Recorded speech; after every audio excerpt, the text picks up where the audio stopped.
Good morning, cadets. Welcome to day 5, the final day of the Superhero Academy. Well done for all your efforts so far this week. You are super close to being fully qualified superheroes. One more day of effort is all it will take from you before you're ready to head out into the world as a superhero. At the end of this morning, when you have completed all the superhero training, you may want to persuade a grown-up to log on to the website www.cornerstonekids.co.uk, where you will find a superhero certificate that you can download and print out and fill your superhero name in on to prove that you are indeed a fully qualified superhero. Don't forget, at the end, www.cornerstonekids.co.uk for your certificate to prove your superhero status. But for now, cadets, I want to challenge you to see how well your skills have been developing this week. I am going to challenge you to find something in your house and to see if you can bring it back here before I use my superhero powers to find it too. Are you ready? You'll need to be on your feet, ready to run, ready to retrieve the item from somewhere in your house. The first item, superhero cadets, that I would like you to go and find is something you can eat. Go! Run, run, run, run, run! How fast can you find something that you can eat? Can you beat me? Can you do it faster than T-Girl can find something to eat? Have you found it? Have you found it? Oh, I found an apple! Did you beat me? Well done if you did. Okay, put down your item to eat. Are you ready for item number 2? Can you beat T-Girl in retrieving an item from somewhere in your house? Are you ready? On your marks. The next thing that I would like you to go and find is something you can wear. Go! Something you can wear. Run, run, run. Can you find a hat, a scarf, a t-shirt, a pair of shoes? What can you find? Can you find something before T-Girl finds something to wear? T-Girl finds her superhero mask. How did you do? Did you beat me? Well done if you did. Fantastic. Don't worry if you didn't. There are still a few more things to try. Okay, are you ready for item number 3? Can you beat T-Girl in finding something that makes a noise? Off you go! Run, run, run! Round the house! What can you find that makes a noise? Can you beat T-Girl to it? How are you doing? I have found something that makes a noise! Did you beat me? Did you do it? Well done if you did. Here comes the penultimate, that means second to last, challenge. Are you ready? Superhero cadets, on your marks. Can you find something that makes you happy? Go! Well, you know, I think, girls and boys, what it is that makes T-Girl happy, and it's never ever far away from me. Here is my T-Girl teapot and mug of happiness. Did you beat me? Did you find something that makes you happy before I found the thing that makes me really, really happy? Well done if you did. Here, Superhero Cadets, is the final challenge of the morning. Can you find, are you ready? This one's tricky. Some tartan paint. Tartan paint. Off you go. Tartan paint. Tartan paint. Superheroes. I can't find out any tartan paint either. Turns out it's very tricky. In fact, more than that. Impossible to find tartan paint. Sorry about that. That was not a good final challenge. Sorry, superhero cadets. Why don't we hand over to the Banana Girls, who no doubt have another fantastic challenge for you. Over to the Banana Girls! Hi, we're the Banana Girls and we're back for the last day of the Superhero Academy. I think because it's the last day, we want to go for impossible challenges. I've got one for you. I bet I can do it. Okay, put your hands together, clap like that. Get a coin, like a penny or a 2p, and put it between your two ring fingers. Get a grown-up to help you. Put it there, can you see? And then now, make all your fingers go like that. Can you do that? That's lovely. Get them right down like that. And now, try and let your two fingers come apart so that you can drop the money on the table. Keep those there, keep all your fingers there. I can't do it. Come on, surely you can do it, Banana Girl. You're a superhero. I can't. It's You really impossible. can't. I really It's can't. an impossible challenge. I won the impossible challenge. Well done. I've got one for you. No.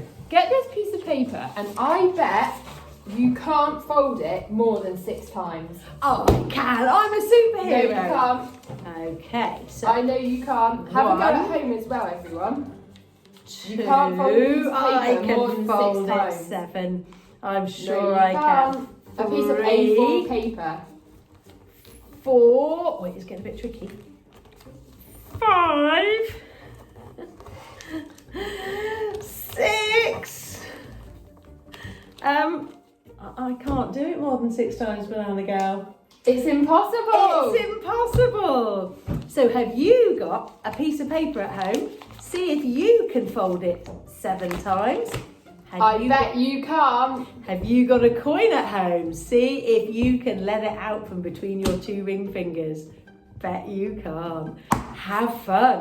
Have a go at that at home. And now, do you think it's time for a song? Yes! Yay! Fantastic.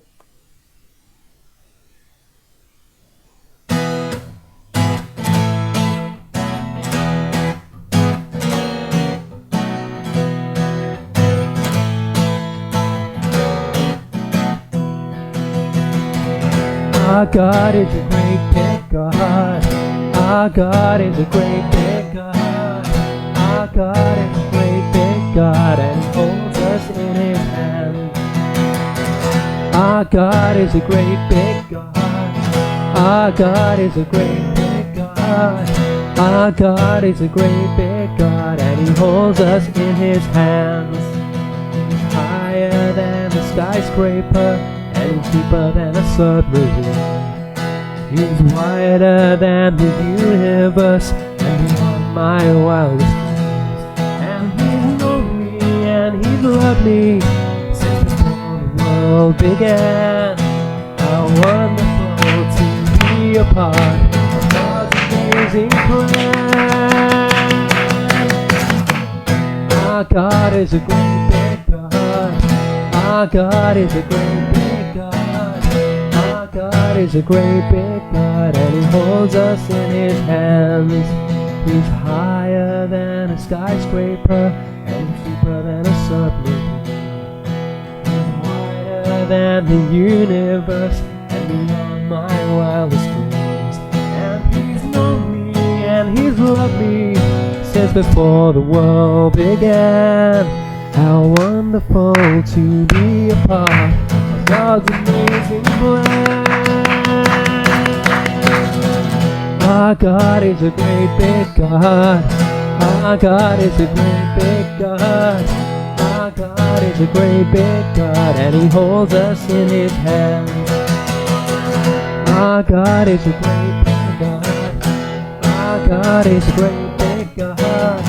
Our God is a great big God, and He holds us in His hands. And He holds us in His hands. And He holds us in His hands. Greetings, trainee superheroes. I am Spatial Awareness Man.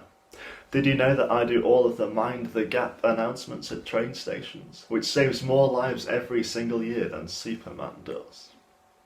Well, let me tell you one of my favourite stories, and it's my favourite because It uses a great spatial awareness metaphor about an enormous camel and a tiny little needle. It's an amazing story from Jesus' life that you'll find in the Bible, and it goes like this. As Jesus started on his way, a man ran up to him and fell on his knees before him. "Good teacher," he asked, "what must I do to inherit eternal life?" Well, how's that for an exciting start to a story? This stranger is seriously keen to get some answers, and he's so confident that Jesus is the man to ask. Can you imagine a question so big that you'd sprint down the high street and fall on your knees to get an answer? Maybe, can you tell me tomorrow's lottery numbers?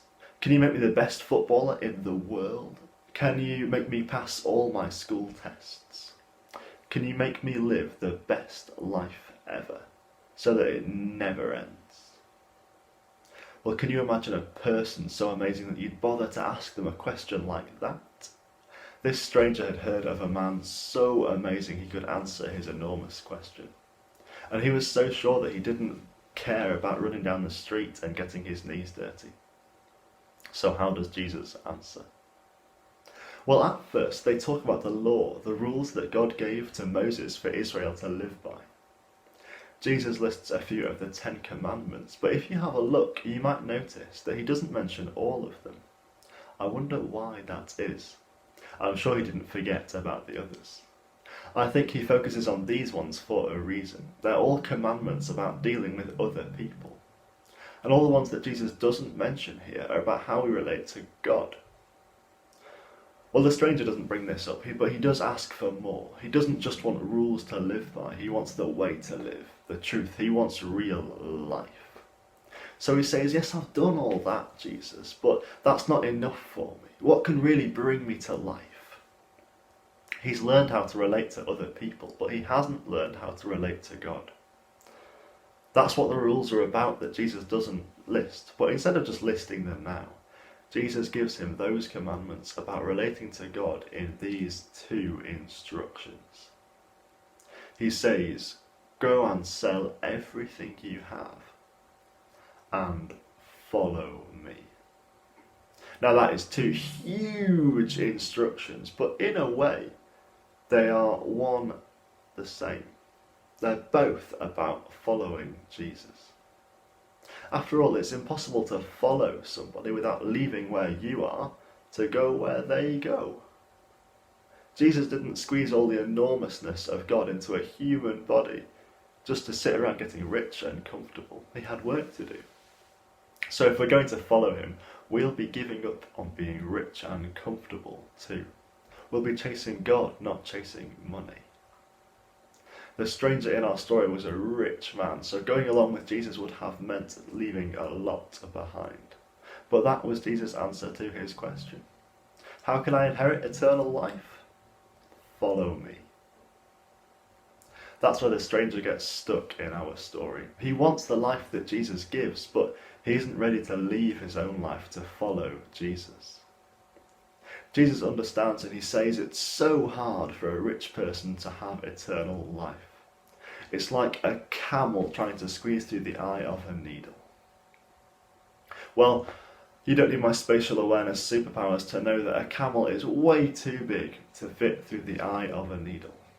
We couldn't actually find a camel sitting around our superhero base, but we found this little kiwi bird who's a bit smaller than a camel really, and we found this skewer which is way bigger than a needle.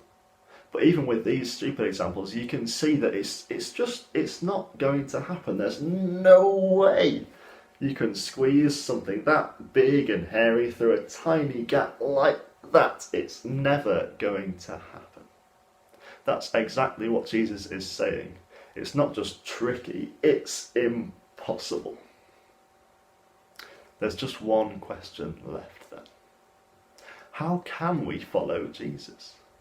We already know that Jesus was unlike anybody who'd lived before him, and everybody since. How are we supposed to follow the King of the universe when we're just not as strong and powerful and wise and good as he is? That would be like trying to follow Superman when he flies into the sky, or trying to squeeze a hairy great camel through the eye of a needle. It's just impossible. But that isn't the end of it either. Jesus doesn't leave us with an impossible task. Like a superhero, he finishes the impossible task for us, so that we don't have to. When we put our trust in Jesus and follow him into life, we're united to him. We're part of his church, counted on his team. And that means that when Jesus achieves the impossible, we do too, together with him. Imagine a scene in a superhero film, trapped in a burning building, filled with smoke and with no way out, until a hero walks through the flames and clears the way and says, "Follow me." Jesus doesn't escape and leave us to fight our own way out. He carries us out. Because no superhero turns up just to give a little lesson to show us how to stay out of trouble. And neither did Jesus. His teaching was the best. But even more important, he carried out a rescue, taking our place to face death and defeating it like we never could. That's always been impossible for us, like shoving a great big camel or even a kiwi through the eye of a needle. It can't be done. But it wasn't impossible for Jesus. In Jesus, God himself, who has existed unchanging for all of time, who created everything, who knows every part of our enormous universe, that enormous God was squeezed into one little human body in Jesus. That's a whole lot more mind-blowing than popping a camel through the eye of a needle.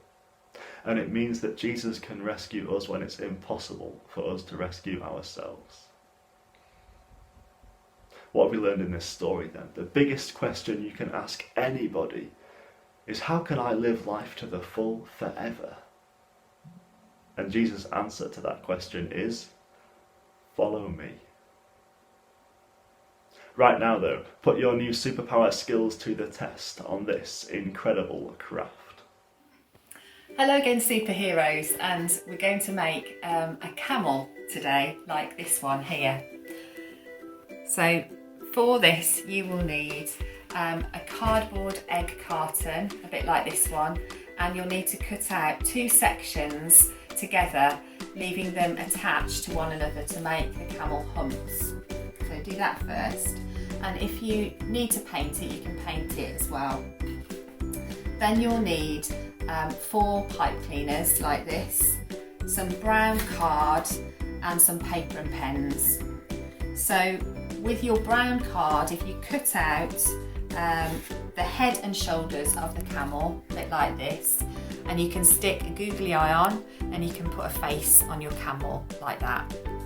And then you'll need a small piece of cardboard like this, and you can fold it over, glue it together to make a tail, and you can cut the end bit like that to make it a bit feathered. Then you will need to get your pipe cleaners and wrap it round 2 fingers. So wrap it fairly tightly and it'll make it nice and springy, and this is for your camel's legs. So you'll need to fiddle about with this a bit to make it sturdy so that your camel will stand up. So you need to make little feet at the bottom by just wrapping it a bit more tightly. Then you attach your pipe cleaners to the bottom of the egg carton. I just use sellotape, but you could use a glue gun. Just ask a grown-up to help you with that. And then at the front, get a grown-up to cut a slit along the front and then a little slit at the back. So the front one will be to push the head and shoulders of the camel through, and the back one is to put your camel's tail in. So you can push the tail in like that. So that is your camel. And then if you want to, I have put a verse from the Bible that says, all things are possible with God. And I've also drawn a little needle there as well, which you can either draw and cut out and stick on, or just draw a picture of a needle. And you can stick that on your camel to remind you of the Bible story. So that's it, that's your camel finished. And for the final time this week, we're going to end with a song. Who's it all about? It's all about Jesus. Bye.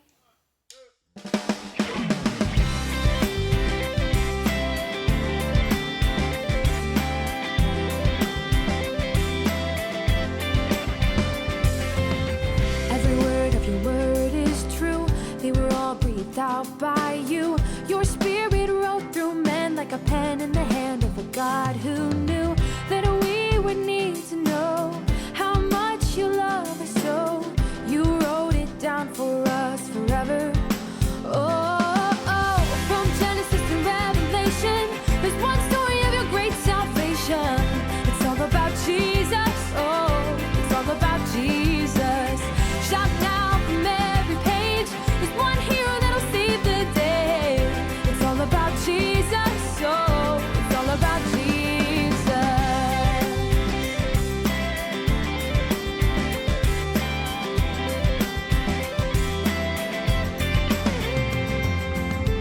Every word of your word gives light, like the sun that shines so bright. It leads us day by day to the one, the way, the truth, the light. And every time we read, you give us what we need to grow in grace and know you better.